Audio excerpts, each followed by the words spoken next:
साथियों नमस्ते।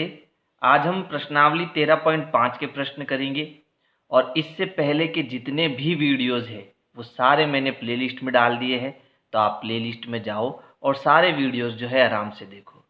तो देखो यहाँ पर हमारा पहला प्रश्न है, माचिस की डिब्बी के माप 4 centimetre into 2.5 centimetre into 1.5 centimetre है। यानी यहाँ पर जो माचिस की डिब्बी है वो कैसे आकार की होती है, हम जानते हैं वो घनाभ आकार की होती है ना। उसमें टोटल 6 आयत होते हैं, इसलिए वो आकार कैसा हो गया, घनाभ आकार हो गया। और इसके माप दे रखे हैं, माप मतलब ये जो 4 सेंटीमीटर है ये इसकी क्या हो गई, लंबाई हो गई। तो लंबाई हमें दी है 4 सेंटीमीटर। फिर उसके बाद चौड़ाई, चौड़ाई कितनी है 2.5 सेंटीमीटर और ऊंचाई हमें दी हुई है 1.5 सेंटीमीटर। फिर प्रश्न आगे कह रहा है, ऐसी 12 डिब्बियों के पैकेट का आयतन क्या होगा। यानी इस प्रश्न में हमें क्या करना है, एक माचिस की डिब्बी का आयतन ज्ञात करना है और जो भी उसका आयतन आएगा उसको हम जब 12 से गुणा कराएंगे तो 12 डिब्बियों का आयतन आ जाएगा, है ना। और हम जानते हैं किसी भी घनाभ के आयतन का मतलब क्या होता है, आयतन का मतलब होता है, जैसे मान लो ये घनाभ है, ठीक है, इसका आयतन मुझे ज्ञात करना है। तो हम क्या करेंगे, इसमें रुई भर देंगे, रुई पूरा भर देंगे, है ना। तो जितना वो रुई स्थान घेरेगी उसी को हम क्या कहेंगे, उसका आयतन कहेंगे। तो आयतन का मतलब होता है किसी चीज को भरना, है ना। जैसे मैं यहाँ पर घनाभ है और इसमें मैं कुछ भी भरता हूँ, पूरा भरता हूँ, तो इसका मतलब मैं उसका आयतन ज्ञात कर रहा हूँ। तो पहले तो आपको ये आयतन का मतलब समझ आना चाहिए। अब घनाभ के आयतन का जो सूत्र है वो होता है लंबाई इंटू चौड़ाई इंटू ऊंचाई, और इसको हम LBH भी लिखते हैं, ठीक है। तो यहाँ पर मुझे आयतन ज्ञात करना है तो पहले हम ये सूत्र लिखेंगे। तो यहाँ लिखेंगे माचिस की डिब्बी का आयतन, माचिस की डिब्बी का आयतन, और उसका सूत्र क्या हो जाएगा, बराबर LBH, यानी L into B into H. अच्छा, लंबाई का मान हमारे पास कितना है 4 सेंटीमीटर, तो ये 4 आ गया, L की जगह 4 आ गया।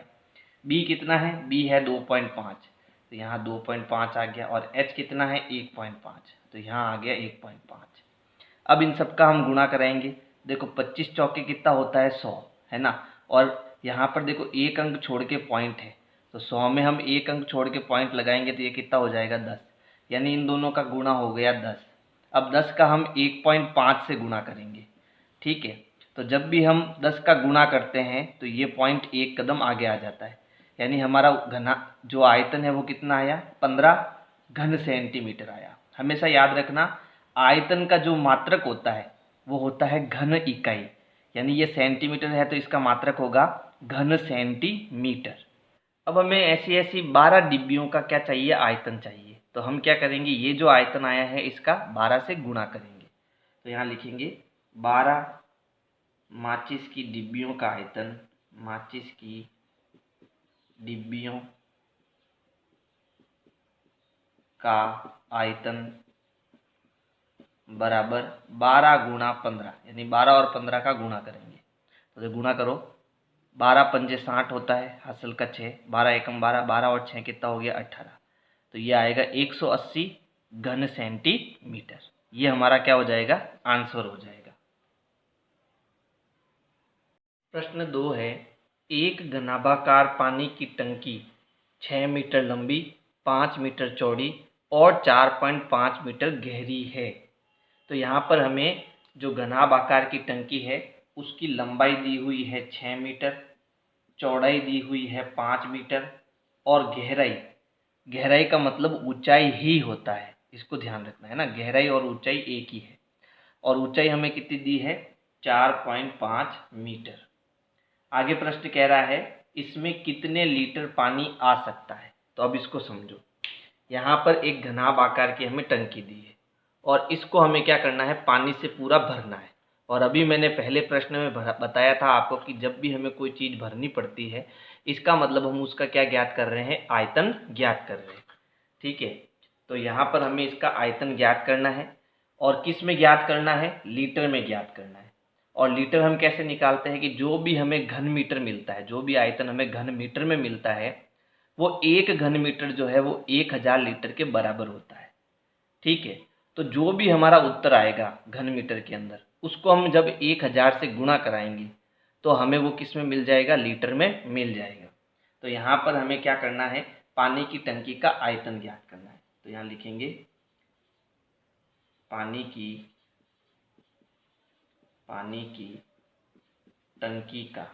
टंकी का आयतन, और ये आयतन क्या है, घनाभ आकार का है, इसलिए सूत्र बनेगा L into B into H. तो लंबाई हमें कितनी दी, 6 मीटर, चौड़ाई हमें कितनी दी, 5 मीटर, और ऊंचाई हमारी कितनी है, 4.5 मीटर। पहले हम 6 और 5 का गुणा करेंगे तो ये हो गया 6 पंजे 30। अब 30 का हम 4.5 से गुणा करेंगे तो देखो 3 का 5 से गुणा हो गया 15, तीनों पंजे 15, हासिल का 1, 3 चौक 12 और 1 13, और ये 0 इसके साथ में। ठीक है, और हमें एक अंक छोड़ के पॉइंट भी लगाना है, यानी यहाँ पर पॉइंट आ जाएगा। तो कुल मिला के इस 0 का अब कोई मतलब है नहीं, तो हमारा उत्तर आया 135 घन मीटर क्यूब। ठीक है, ये हमारा क्या आ गया, टंकी का आयतन आ गया। लेकिन हमें किस में ज्ञात करना है, लीटर में ज्ञात करना है। तो यहाँ लिखेंगे पानी की टंकी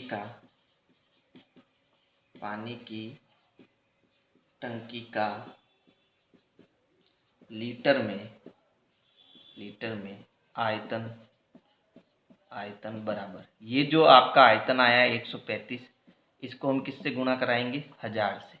ठीक है, तो जब इसका 1000 से गुणा कराएंगे तो ये कितना बन गया, अब 1,35,000 लीटर। ठीक है, तो ये इसका अब क्या हो गया, पानी की टंकी का आयतन लीटर में हो गया। प्रश्न 3 है, एक घनाभाकार बर्तन 10 मीटर लंबा और 8 मीटर चौड़ा है। यानी अब की बार इसकी हमें एक तो लंबाई दे रखी है, लंबाई कितनी है 10 मीटर, और चौड़ाई दे रखी है, चौड़ाई इसकी कितनी है 8 मीटर। ठीक है, ये दोनों ही चीज़ें हमें दे रखी है। इसको कितना ऊंचा बनाया जाए, यानी इसका मतलब है इसकी ऊंचाई हमें ज्ञात करनी है कि इसमें 380 घन मीटर द्रव आ सके। तो अब ये घन मीटर इसकी इकाई दे रखी है, 380 की जो इकाई है वो क्या है, घन मीटर है। इसका मतलब ये क्या है, आयतन है। यानी अब की बार हमें आयतन दे रखा है और ऊंचाई ज्ञात करनी है। तो चलो अब हम क्या करेंगे, सीधा आयतन लिखेंगे। तो यहाँ पर हमें घनाभ की जो ऊंचाई है, घनाभाकार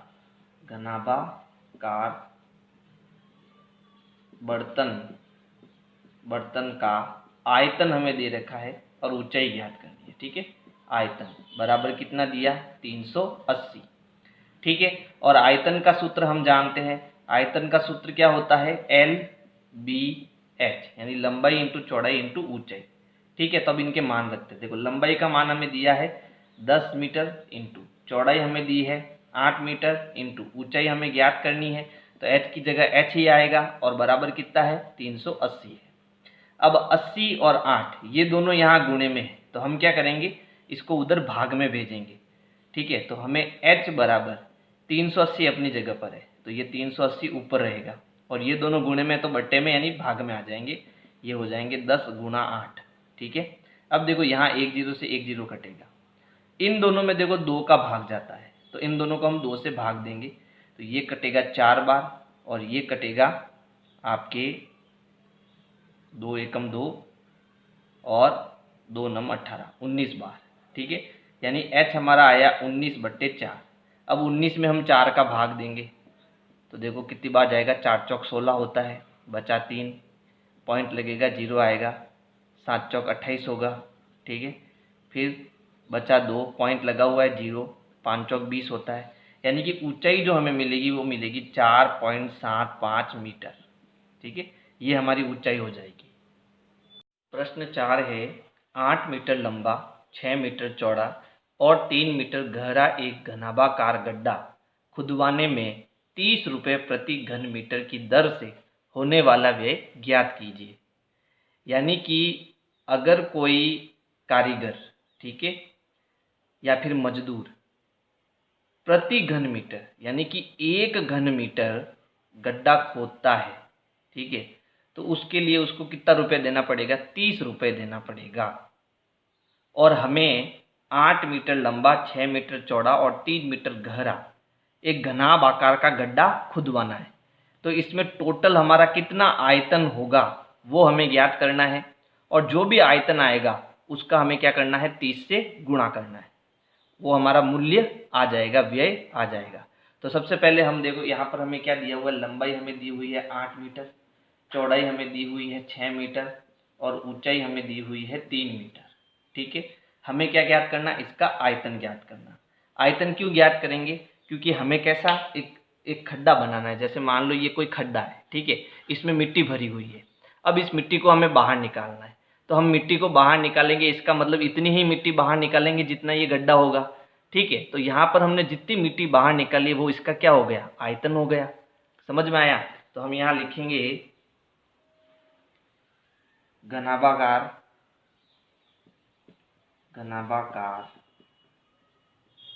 गड्ढा खुदवाने का आयतन, यानी इसका आयतन हमें ज्ञात करना है। आयतन का सूत्र होता है लंबाई इंटू चौड़ाई इंटू ऊंचाई। तो यहाँ लंबाई हमारे पास 8 है, चौड़ाई 6 है और ऊंचाई 3 है।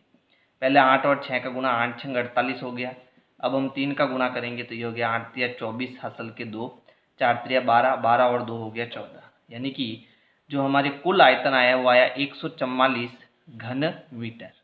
ठीक है, अब हमें इसका कुल व्यय ज्ञात करना है ना।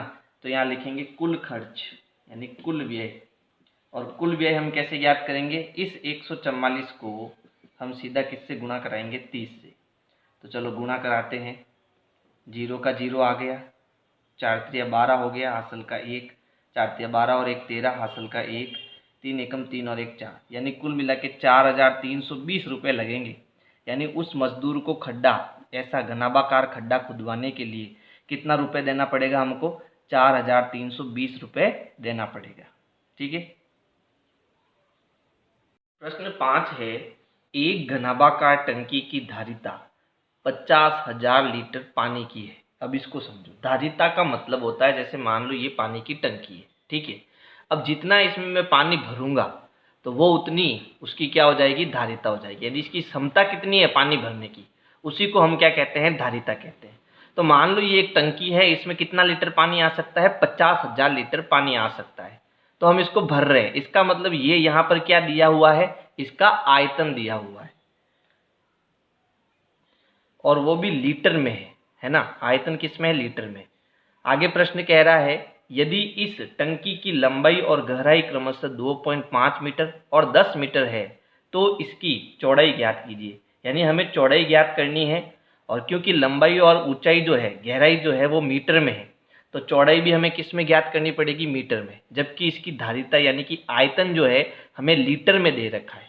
ठीक है, तो सबसे पहले देखो हमें क्या क्या दिया, हमें एक तो देखो इसकी लंबाई दी हुई है। ठीक है, इस टंकी की लंबाई कितनी है, 2.5 मीटर। इसके बाद इसकी गहराई, गहराई मतलब ऊंचाई, ऊंचाई कितनी है, 10 मीटर।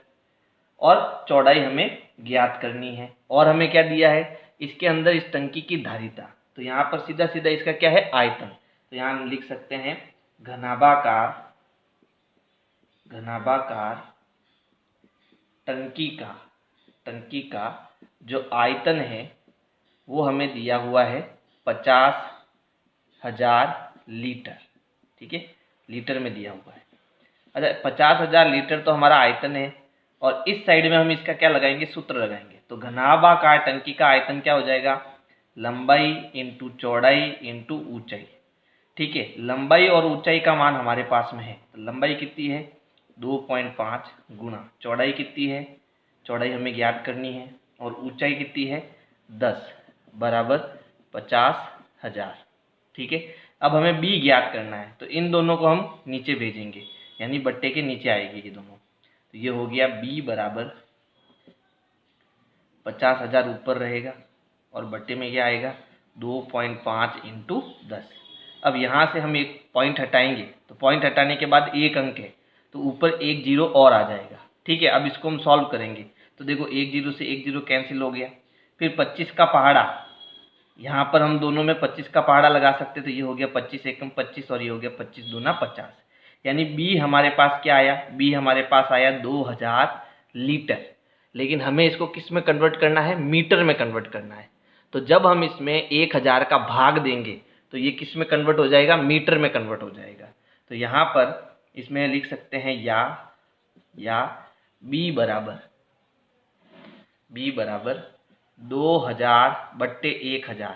जैसे ही 1000 का भाग देंगे, गुणा करने पर तो वो मीटर से लीटर में बदलते। देखो, यदि हमें मीटर को लीटर में बदलना है तो हम 1000 का गुणा करते हैं, ठीक है। और यदि लीटर को मीटर में बदलना है तो हम 1000 का भाग देते हैं। तो यहाँ हमने 1000 का भाग दिया, तो अब ये किस में कन्वर्ट हो गया, ये मीटर में कन्वर्ट हो गया। तो यहाँ 3 जीरो से 3 जीरो हम हटाएंगे, तो यहाँ पर हमारी जो चौड़ाई है, चौड़ाई हमको कितनी मिलेगी, 2 मीटर मिलेगी, और ये हमारा आंसर हो जाएगा। प्रश्न 6 है, एक गांव जिसकी जनसंख्या 4000 है, यानी एक गांव में 4000 लोग रहते हैं, को प्रतिदिन प्रति व्यक्ति 150 लीटर पानी की आवश्यकता है, और वहां पर प्रत्येक दिन यानी एक दिन के अंदर प्रति व्यक्ति यानी एक व्यक्ति को 150 लीटर पानी की आवश्यकता होती है। इस गांव में 20 metre into 15 metre into 6 metre मापों वाली एक टंकी बनी हुई है। हम देखते हैं कि गांवों में बड़ी बड़ी ऊपर टंकियां बनी हुई होती है ना। तो इस गांव में भी एक टंकी बनी हुई है जिसकी लंबाई 20 मीटर है, चौड़ाई 15 मीटर है और ऊंचाई 6 मीटर है। तो इस माप की एक घनाभाकार की टंकी बनी हुई है। इस टंकी का पानी वहां कितने दिन के लिए पर्याप्त होगा, यानी ये जो पानी है वो कितने दिन गांव वालों के लिए चलेगा, ये हमें बताना है, ठीक है। तो सबसे पहले देखो हमें प्रश्न में दिया क्या है। तो हमें प्रश्न में लंबाई, चौड़ाई और ऊंचाई दी हुई, यानी ये जो टंकी होगी वो घनाभ आकार की होगी। जब लंबाई, चौड़ाई और ऊंचाई प्रश्न में दे रखी होती है, इसका मतलब वहां पर घनाभ आकार का चित्रण है, ठीक है। तो यहाँ हमें जो है, एक तो लंबाई दे रखी है घनाभ की 20 मीटर, चौड़ाई हमें दे रखी है 15 मीटर और ऊंचाई हमें दे रखी है 6 मीटर, ठीक है। अब वहां पर हमें ये जो टंकी है, मान लो यहाँ पर ऐसी एक टंकी बनी हुई है और इसमें पानी भरा हुआ है, ठीक है। पानी भरा हुआ है, इसका मतलब इसमें कितना पानी भरा हुआ है, तो हम इसका क्या ज्ञात करेंगे, आयतन ज्ञात करेंगे। तो हम पहले इसका आयतन निकालेंगे। तो यहाँ देखो लिखेंगे घनाभाकार टंकी का आयतन, घनाभाकार टंकी का जो आयतन है वो हमें ज्ञात करना है, और सूत्र होता है L into B into H. तो लंबाई हमें दी है 20 मीटर इंटू चौड़ाई है 15 मीटर इंटू ऊंचाई है 6 मीटर। इन सब का गुणा कराएंगे तो देखो ये हो गया आपके पास 20 इंटू 15, तो 15 दूना 30 यानी 300, और 300 का जब हम 6 से गुणा करेंगे तो 6 3 18, तो ये हो गया आपके पास 1800 घन मीटर, मीटर की घात 3, है ना।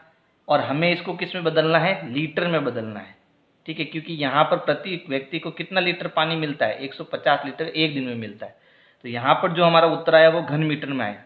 तो हम पहले इसको क्या करेंगे, लीटर में बदलेंगे, और लीटर में बदलने के लिए मैंने आपको बताया था हम इसको किससे गुणा कराएंगे, 1000 से। तो इसको हम ऐसे लिखेंगे या 1800 गुणा 1000, और जैसे ही 1000 से गुणा होगा ये किस में बदल जाएगा, लीटर में बदल जाएगा। अब 18 एकम हो गया 18, अब कितने जीरो इसके पीछे, 5 जीरो, ठीक है। तो ये बन गया 18 लाख लीटर, यानी उस टंकी में कितना पानी है, 18 लाख लीटर पानी है। अब यहाँ प्रश्न आगे कह रहा है कि भाई एक दिन में एक व्यक्ति कितना पानी का उपयोग करता है, 150 लीटर पानी का उपयोग करता है। तो यहाँ हम लिखेंगे एक दिन में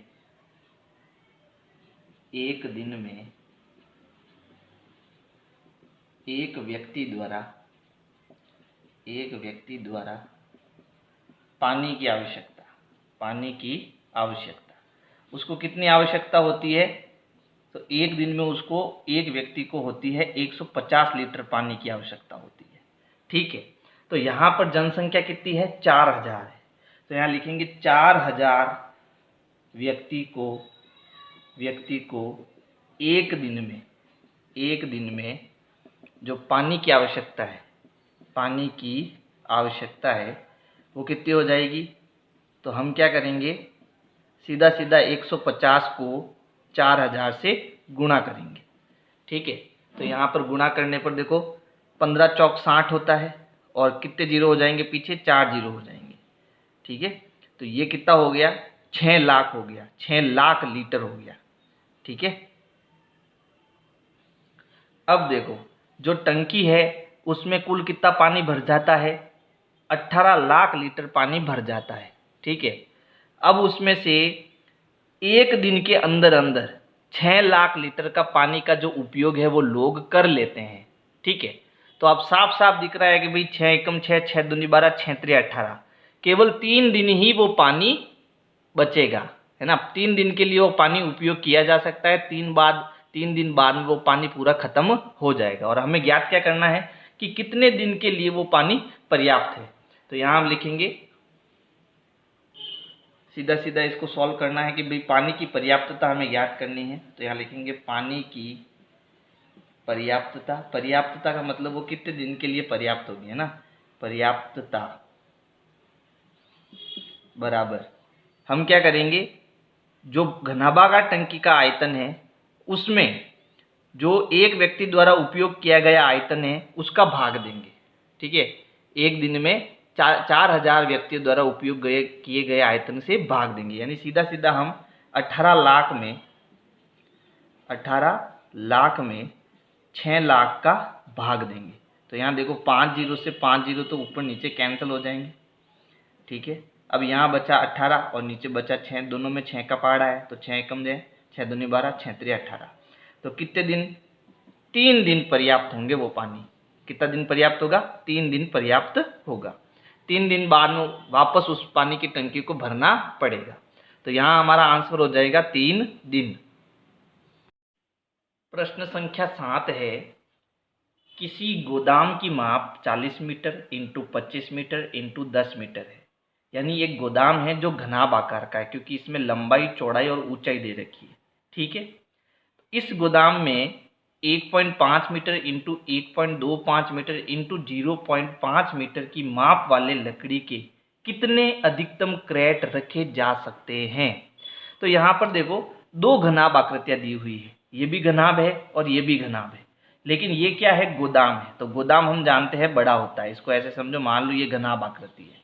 ठीक है, घनाभ आकृति ऐसी होती है, हम सब जानते हैं, लेकिन मैंने इसको ऐसा बनाया है समझाने के लिए। ठीक है, मान लो ये गोदाम है और इस गोदाम में हमें छोटे छोटे क्रैट रखने हैं, और क्रैट का आकार कैसा है, ऐसा ही है लेकिन वो छोटा है। तो यहाँ पर एक क्रैट को मैंने यहाँ पर रखा है और ऐसे ऐसे क्रैटों से इसको क्या करना है, भरना है। ठीक है, क्या करना है, भरना है। और मैंने आपको बताया था कि जब भी हम किसी चीज को भरते हैं, है ना, तो उसका मतलब है कि वहां हम आयतन ज्ञात कर रहे हैं। और यहाँ सीधा सीधा हमें क्या ज्ञात करना है कि कितने अधिकतम क्रेट रखे जा सकते हैं, यानी हमें क्रेटों की संख्या ज्ञात करनी है। क्या ज्ञात करनी है, क्रेटों की संख्या। और मैंने आपको पहले भी बताया कि जब हम किसी वस्तु की संख्या ज्ञात करते हैं तो यहाँ हमें क्या दिया हुआ है, आयतन दिया हुआ है ना, क्योंकि हम भर रहे हैं, भरना मतलब आयतन। तो यहाँ हमें बड़े आयतन में छोटे आयतन का भाग देना है, छोटे आयतन का भाग देना है। ठीक है, इससे पहले जो क्वेश्चन था उसमें हमें दिनों की संख्या ज्ञात करनी थी, तो उसमें भी हमने क्या करा, बड़े आयतन में छोटे आयतन का भाग दिया। और यहाँ पर भी हमें क्रेटों की संख्या ज्ञात करनी है, तो हम बड़े आयतन में छोटे आयतन का भाग देंगे तो क्रेटों की संख्या आ जाएगी। लेकिन यहाँ बड़ा आयतन किसका होगा, गोदाम का आयतन।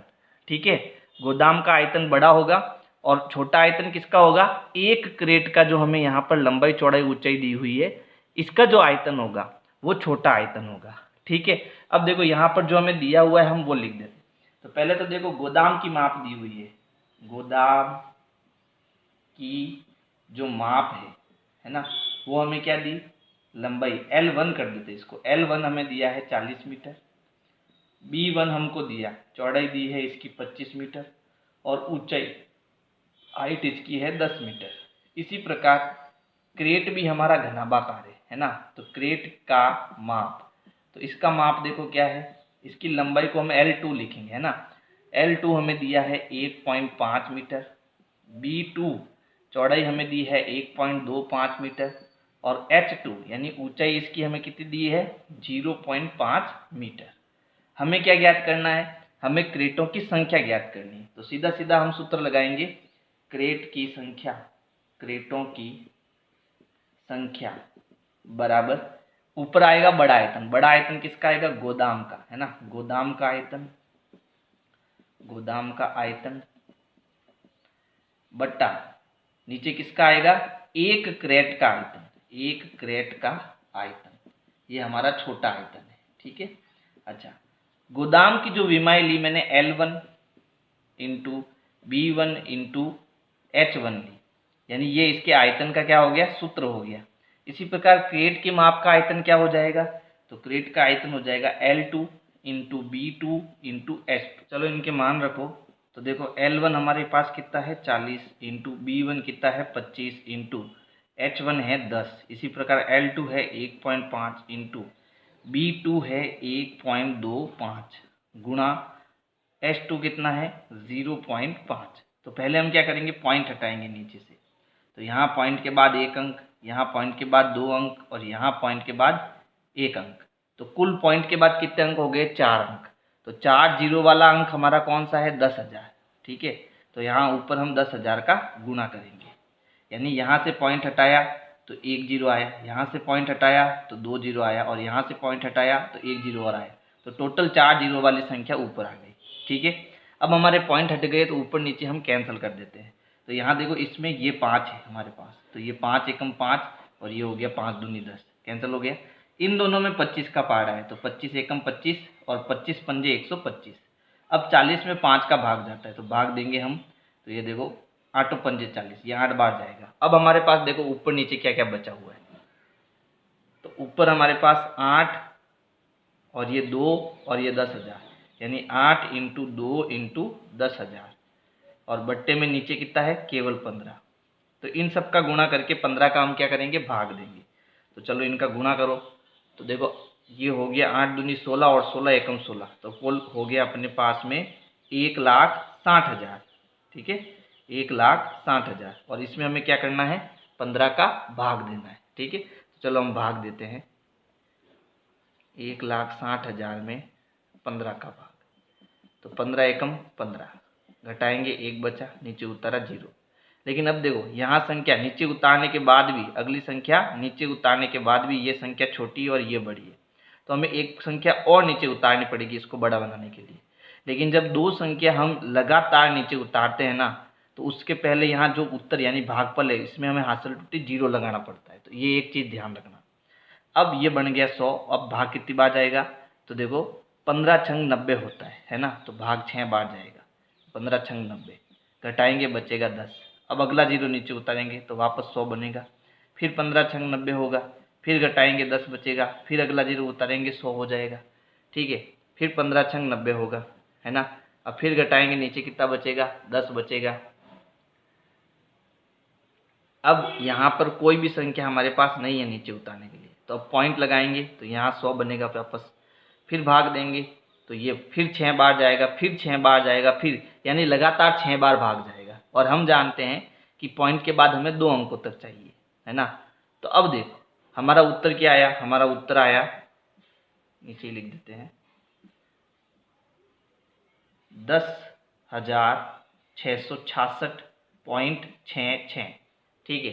अब हमें क्या ज्ञात करनी है, हमें संख्या ज्ञात करनी है, और संख्या कभी भी पॉइंट में नहीं आती।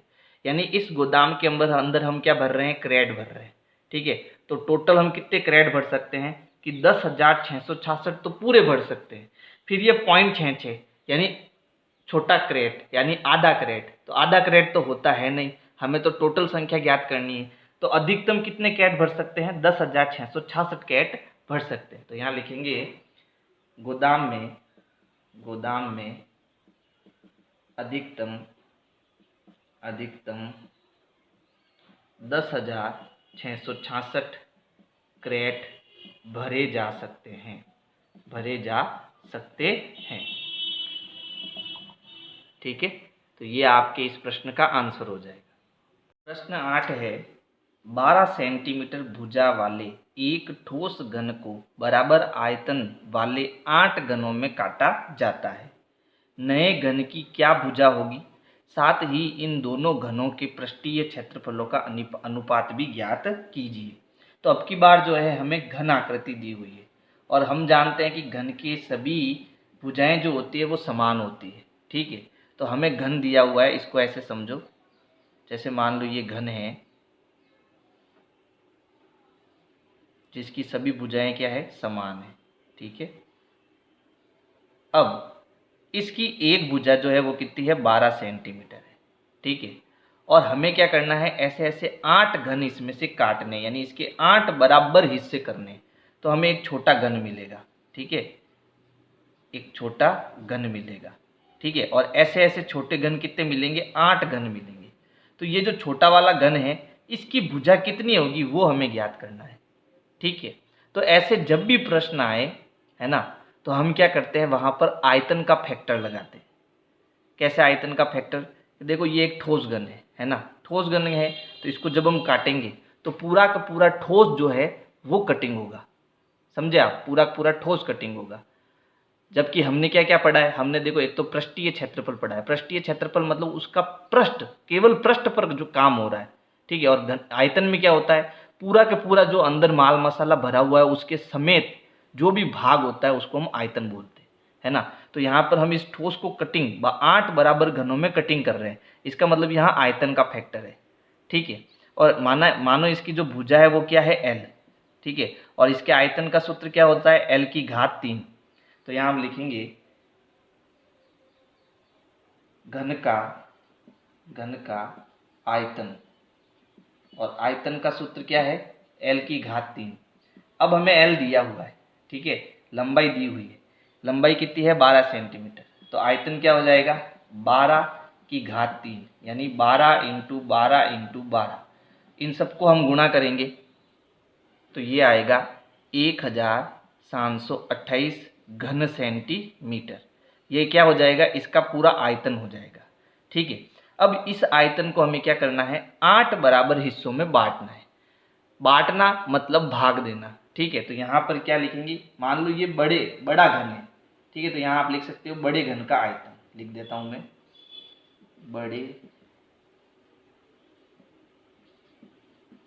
बड़े घन का आयतन, ये बड़ा घन हो गया। अब हमें एक छोटे घन का आयतन चाहिए, कितना, एक छोटे घन का आयतन। तो हम क्या करेंगे कि हमारे पास बड़े घन का आयतन कितना आया, 1728। इससे ऐसे हमें कितने घन बनाने हैं, 8 घन बनाने हैं, तो इसमें हम 8 का भाग देंगे। ठीक है, जैसे ही हम इसमें 8 का भाग देंगे, देखो भाग देते हैं इसके अंदर, तो देखो 8 दूनी 16, पीछे बचा 1, ये हो गया 2, 8 एकम 8। ठीक है, पीछे कितना बच गया, पीछे बच गया 4, ये हो गया 8, 48। तो 8 छंग 48 होता है। ठीक है, तो भाग कितनी बार गया, 216 बार। यानी कि जो एक छोटा घन होगा उसका आयतन आएगा 216 घन सेंटीमीटर। अब हमें ये जो छोटा घन आया है इसकी भुजा ज्ञात करनी है कि इसकी भुजा कितनी होगी। ठीक है, इस छोटे वाले घन की भुजा कितनी होगी वो हमें ज्ञात करना है। तो यहाँ हमें आयतन तो दे रखा है ना, और हमें भुजा ज्ञात करनी है। तो वापस यहाँ लिखेंगे कि छोटे घन का आयतन हमारे पास कितना आया, 216 आया। लिख देते हैं, चलो छोटे घन का आयतन, छोटे घन का जो आयतन हमने निकाला है वो हमें कितना मिला, 216। ठीक है, अब हम क्या करेंगे, यहाँ 216 लिखेंगे और यहाँ इसका सूत्र लगाएंगे, और इसका सूत्र, आयतन का सूत्र क्या होता है, एल की घात 3। तो ये हो गया एल की घात 3, और हमें इसकी भुजा की लंबाई चाहिए। तो लंबाई कैसे निकालेंगे, तो इस घन को हम उधर भेजेंगे। तो जब घन को हम उधर भेजते हैं तो घन उधर जाके क्या बन जाता है, घनमूल बन जाता है। और घनमूल का निशान कैसा होता है, कुछ इस तरीके का होता है। ठीक है, तो यहाँ पर हम घन को जब उधर भेजेंगे तो ये हो जाएगा घनमूल। ठीक है, अब इसका हम घनमूल निकालेंगे। तो देखो घनमूल निकालने की एक विधि आपको अभाज्य गुणनखंड सीखी होगी 8वीं कक्षा में। ठीक है, इसके हम अभाज्य गुणनखंड करेंगे। तो देखो इसमें 2 का भाग जा रहा है ना, 2 का भाग 2, 2 एकम 2, फिर हासिल टूटी 0 लगेगा, और 8 दूनी 16। फिर 2 का भाग जा रहा है, 5 दूनी 10 और 2 चौके 8, फिर भाग जा रहा है 2 का। तो देखो 2 दूनी 4 है ना, पीछे बचा 1, 7 दूनी 14। अब 3 का भाग जा रहा है, तो भाग कितनी बार जाएगा, 3 नम 27, फिर 3 का भाग जा रहा है, 3 एकम 3, एक बार भाग जाएगा। अब देखो यहाँ पर घन में हम क्या करते हैं, 3-3 के जोड़े बनाते हैं, है ना।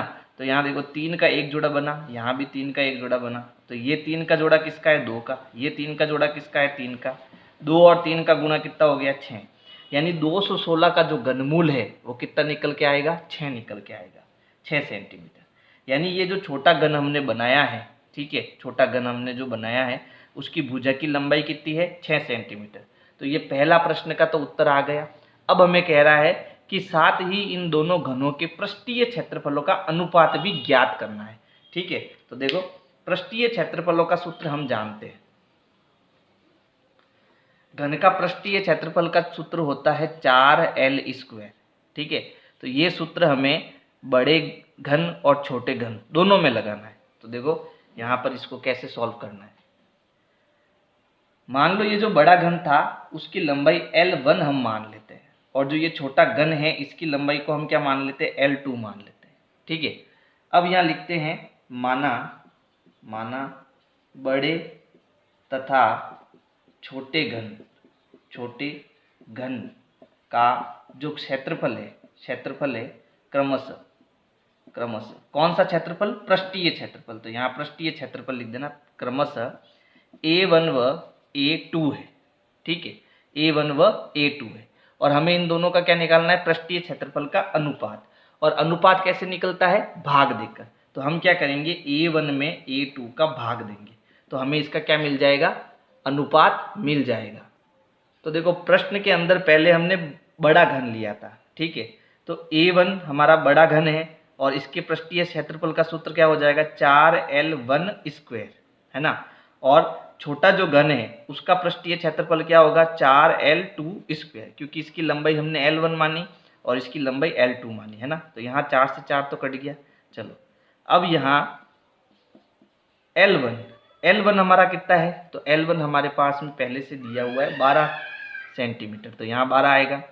और L2 हमने कितना निकाला, 6। चलो 12 की घात 2 का मतलब होता है 12 × 12, है ना।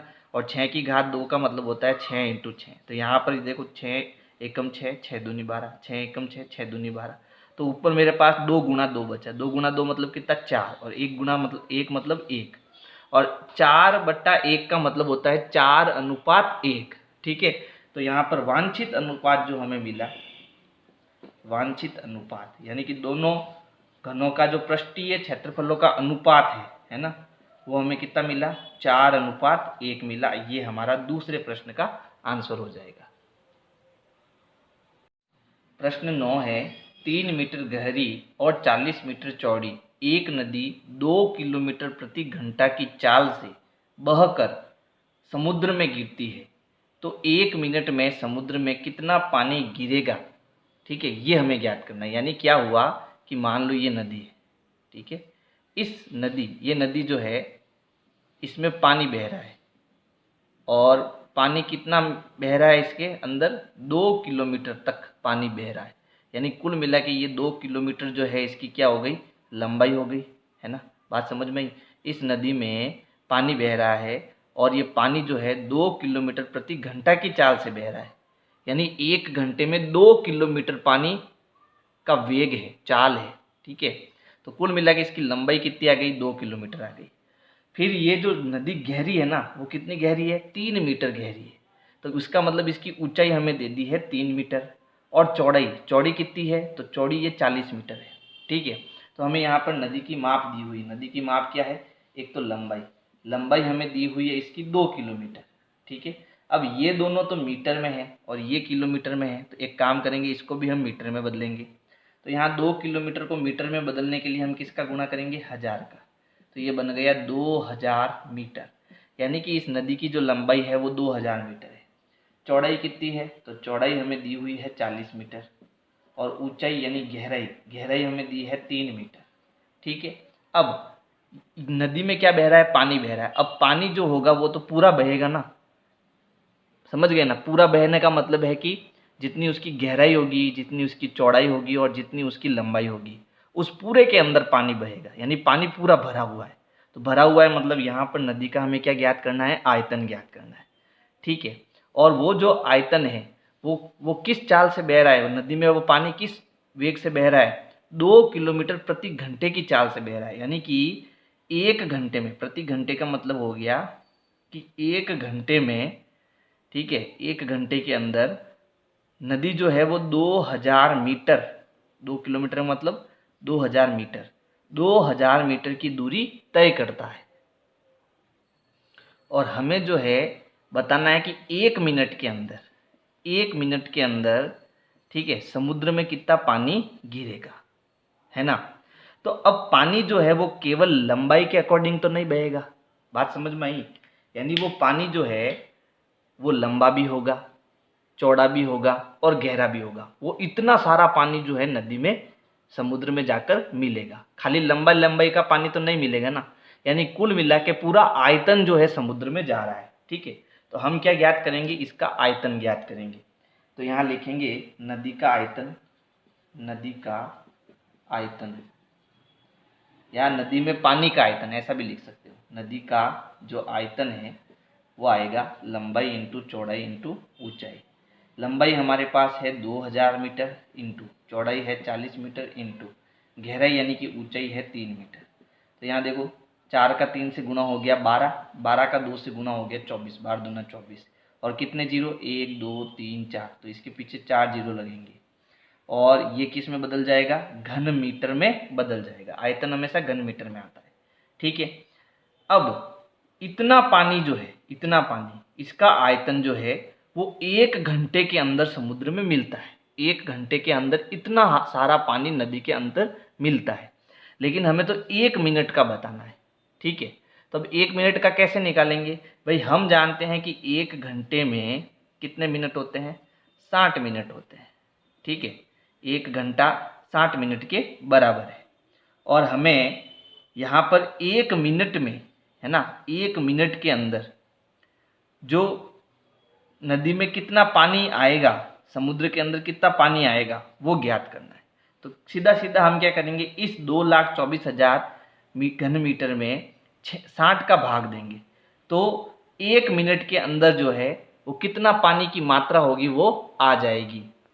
तो यहाँ हम सीधा करेंगे इसको कि 1 मिनट में, 1 मिनट में समुद्र में गिरने वाला पानी, समुद्र में गिरने वाला पानी का आयतन, ऐसा भी लिख सकते हो, का आयतन।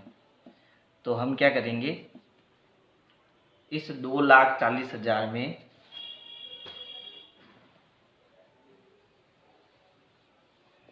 किसका भाग देंगे, 60 का भाग देंगे। 2,40,000 में किसका भाग देंगे, 60 का। तो 1 जीरो से 1 जीरो कट गया, फिर 6 एकम 6 और 6 चौक 24, है ना।